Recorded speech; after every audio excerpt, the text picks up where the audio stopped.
Well, the MLB playoffs kicking off tonight. The Lions and the Seahawks taking part in a Monday night thriller.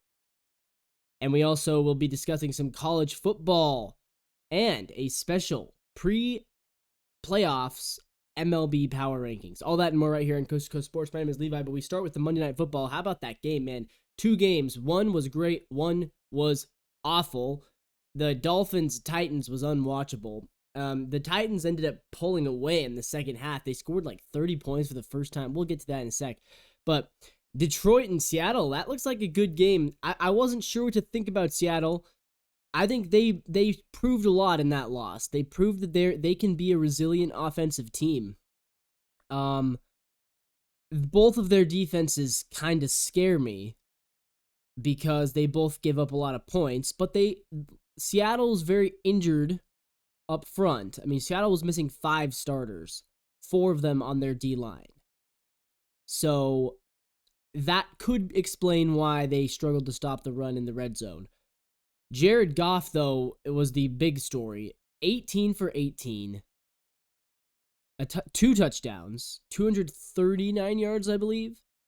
Didn't throw an incompletion. NFL record. Most pass attempts without an incompletion. He also caught his first touchdown pass of his career. So he finishes the game with 3 total touchdowns, a perfect completion percentage. He missed 2 throws. They were both PIs. I mean, that is, I don't know how you let that happen if you're the Seattle secondary. And this is the same Jared Goff who last year, playing against the Ravens, when Mike McDonald was the Ravens defensive coordinator, they held the Lions to 3 points. And now Mike McDonald as the Seahawks head coach, they just got scored 42.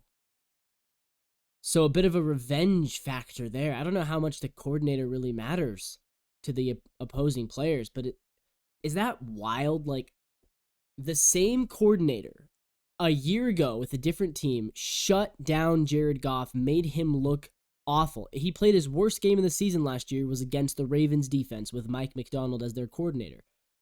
This year, Mike McDonald, now a head coach with Seattle, they couldn't stop him at all. They had no answers. Goff looked brilliant, and this is why I still think the Lions, right now, there's 2 teams in the NFC who are leading their divisions that I don't think will win them. I actually think the Commanders and Bucks will win the East and South. But I think the Vikings will not win the North because I think the Lions will. And the Lions showed me why last night. They fight. They are going to claw their way tooth and nail for every single yard. And Seattle, I don't think they hold on to the West. I still think the Niners and Rams are better. And I understand the Rams are 1-3. We'll see what happens there. I think Seattle is good at beating bad teams. And I think Seattle can be a playoff team. But I don't think they win that division. I do think the Lions win there. So that's where but let's be fair. Seattle played well. For a team that was missing 5 starters on defense, I think they played well. They were in it the entire time. I mean, they were never out of that game until about the last 5 minutes. They were never truly out of that game. All right, the other one, we're not going to talk much about this one. Will Levis leaving the game early.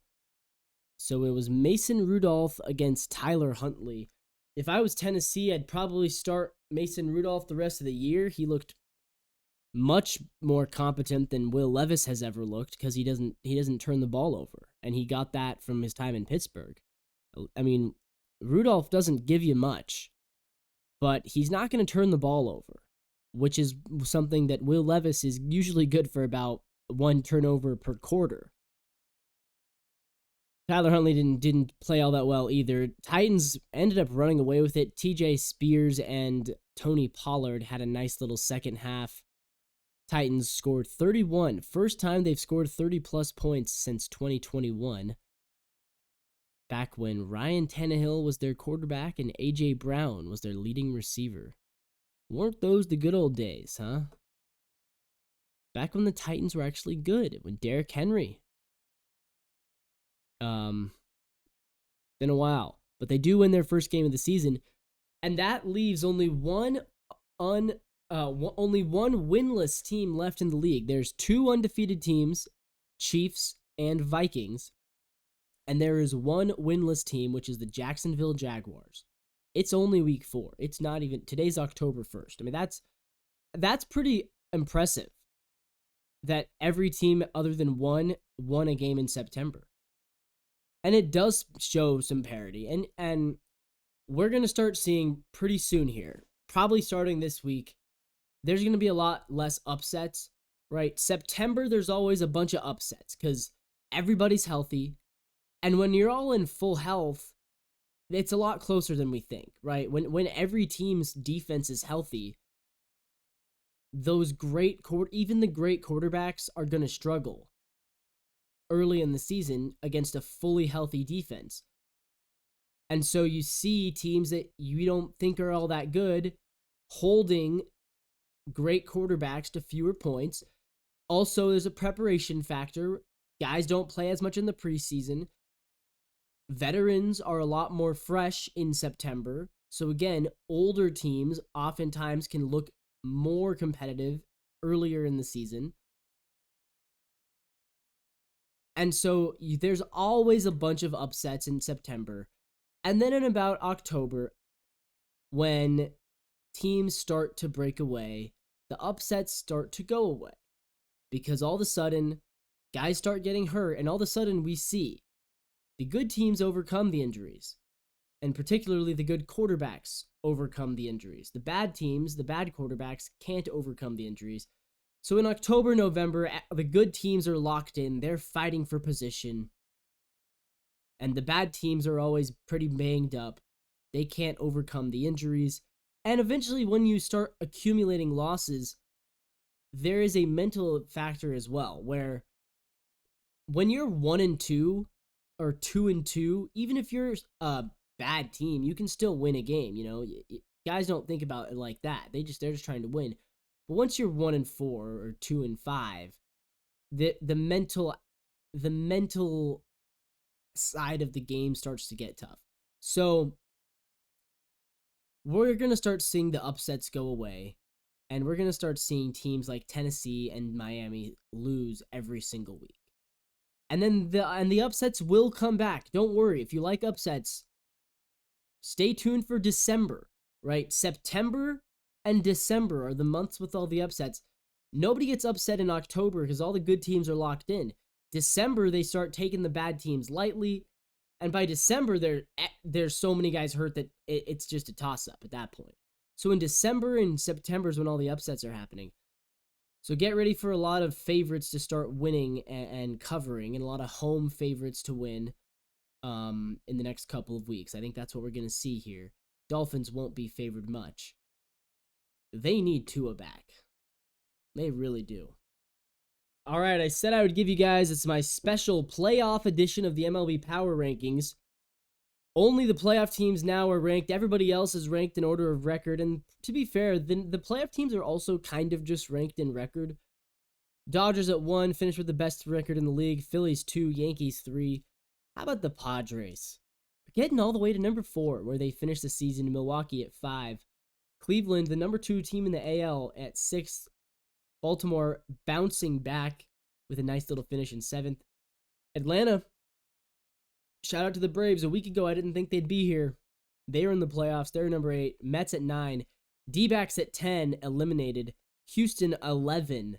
Detroit, 12. Kansas City in 13th. And Seattle, my Mariners, just missing out by 1 game. They're in 14th.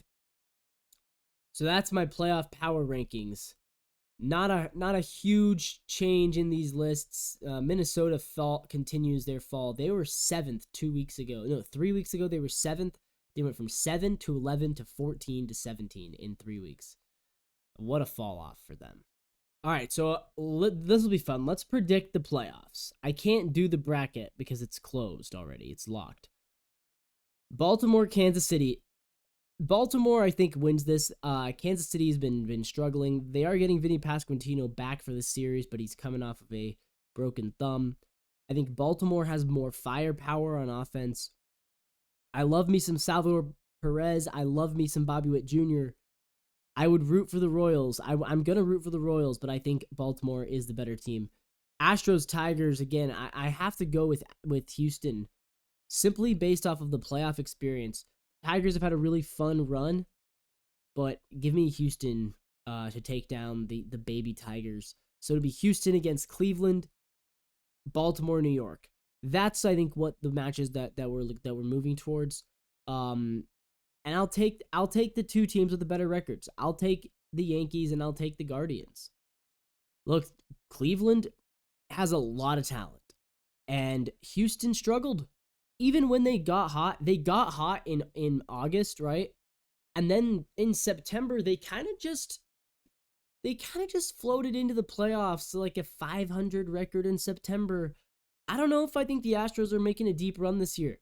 So give me Cleveland to end the Astros' 7-year streak of being in the ALCS. Cleveland, New York in the ALCS. And I'm actually going to take Cleveland again. I just feel like the Yankees have such a history of choking in big spots. Juan Soto is going to be the X factor. But I think the way Cleveland is built, they have pitching, they have defense, they can hit for power, and they have a bullpen that I think might be the best in the game, anchored by Emmanuel Clase. The Yankees don't have an Emmanuel Clase. So if those games are coming down to the wire, if it's the 9th inning, I'll take the team with the better closer, and I'll take Cleveland over Clay Holmes / I mean, who's closing games for the Yankees? The last I saw, Luke Weaver's their closer now. I mean, I trust Emmanuel Clase over almost anybody. So I got Cleveland going to the World Series in the AL. National League, Dodgers will take on the winner of Padres Braves. Give me the Padres. They have been a lot better down the stretch. Brewers Mets. Give me New York. The Brewers, A, always are disappointing, and B, the Mets have been hot. I think it's a fun story. So give me Mets against the Phillies, divisional battle.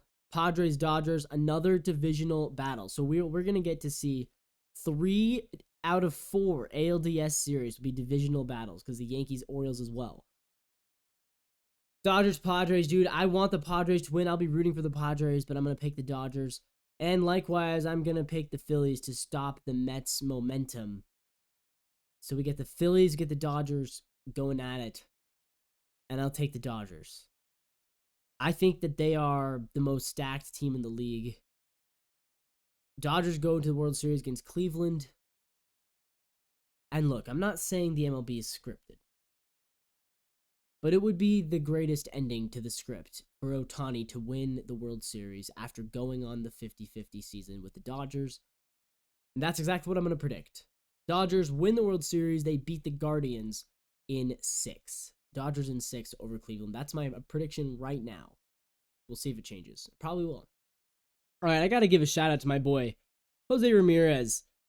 Almost had the most under the radar 40-40 season in MLB history. He didn't get the chance to play his final game because it got rained out. But in 161 games, he stole 40 bases, hit 39 home runs, and also 39 doubles. Now, it's no guarantee he would have hit a home run in his final game to make it a 40-40 season, but knowing him, he probably would have because he's just clutch like that. And he would have been swinging for the fences. Cleveland had already clinched. There's no need to take pitch. I mean, he could just kind of swing for the fences and play loose and hope for it. Instead, he gets denied the opportunity because of a rain out, and they were playing Houston. Both teams had already clinched. Their seeding was locked into place, so it didn't matter. So they just didn't play the last game of the season. I don't like that. I think that's stupid.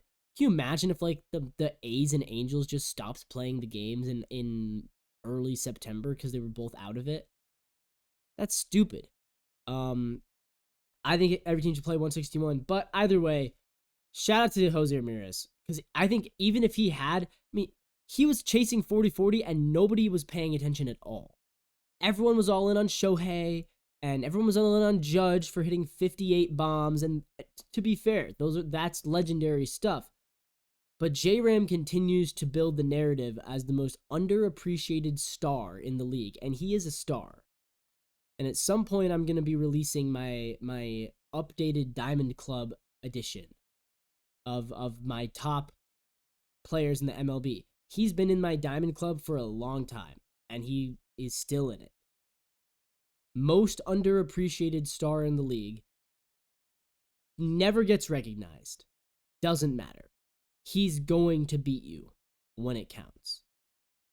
And he's so good.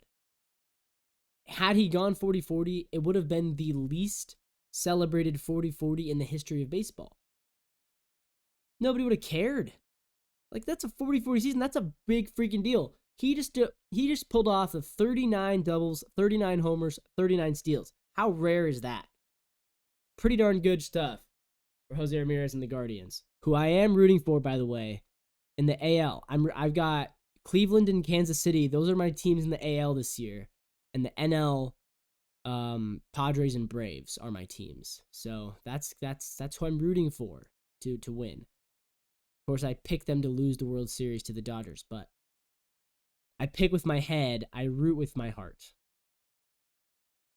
Let's also give a shout out to Tarik Skubal for putting together a very impressive season. Tarik Skubal winning the AL pitching triple crown. Very rare to do that. But he did it. He did it, and he looked good doing it. He's going to win the Cy Young. It's funny, because everyone kind of thought, like, yeah, Tarik Skubal could break out this year. And he has. He absolutely has. Leads the AL in ERA, leads the AL in strikeouts, leads the AL in innings pitched. No, he doesn't lead the AL in innings pitched. Leads the AL in wins. But it's just a phenomenal player. Very, very talented guy. Yeah, I mean, he's as talented as they come. And good for him. Man, good for him. Tarik Skubal. All right, I said we're going to talk some college football today. I mean, Bama, Georgia, was that the game of the year? Could that be a preview? You know, these two teams could play each other 3 times. They could play in the championship game. They could play in the playoffs as well. So they could potentially, if they play in the SEC championship game and then they play again in the playoffs, could this be a potential playoff championship game preview? Boy, I mean, it was like the Vikings-Packers game on Sunday. It was like the Bama dominated the first half, Georgia dominated the second half, but in the end, Bama was good enough. But Jalen Milroe, man, he looks like a special player. And I worry about Alabama quarterbacks because the best that we've seen is Jalen Hurts probably, and even he hasn't been amazing. Tua, decent. Mac Jones, benched. I don't know. Alabama quarterbacks have been fine. Bryce Young also benched. So there's not a great track record there, but Jalen Milroe looks really good. Carson Beck looks even better. Carson Beck looks like he could be first overall potential. I don't think he will be. I think Quinn Ewers probably does. But man, look at that. And how about that receiver? Williams, taking it to the house. Roll Tide, man. That's all I can say. Best in the SEC. Everyone kind of... It's funny because they were picked by like 80% to win that game.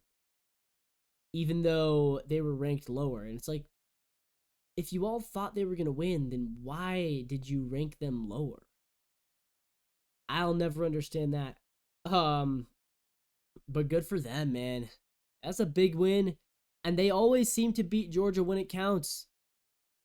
Kalen DeBoer, that's his first signature win as the coach of Alabama. And that was always the question, was without Saban, will Alabama still be able to beat Georgia? And they answered with a resounding yes. A resounding Yes. Elsewhere in the SEC, Kentucky beat Ole Miss. Didn't see that one coming. Ole Miss, I always thought they were a bit overrated. I didn't think they'd lose to Kentucky, but Kentucky might be low-key kind of good. They obviously almost beat Georgia, and I think Kentucky might be they might actually have a good team this year, which is pretty rare for them. Either way, tough loss for Ole Miss now puts them on the outside looking in on the playoff picture, I believe. And if they go undefeated, they'll obviously have a pretty good chance to work their way back into it. But yeah, man, Kentucky, how about that? Love to see it for the Kentucky Wildcats getting a huge upset. I mean, how big of an upset? How big of an upset is that? Nobody saw that one coming. Could they be ranked? If they win a couple more games, could they be ranked? Be funny, wouldn't it?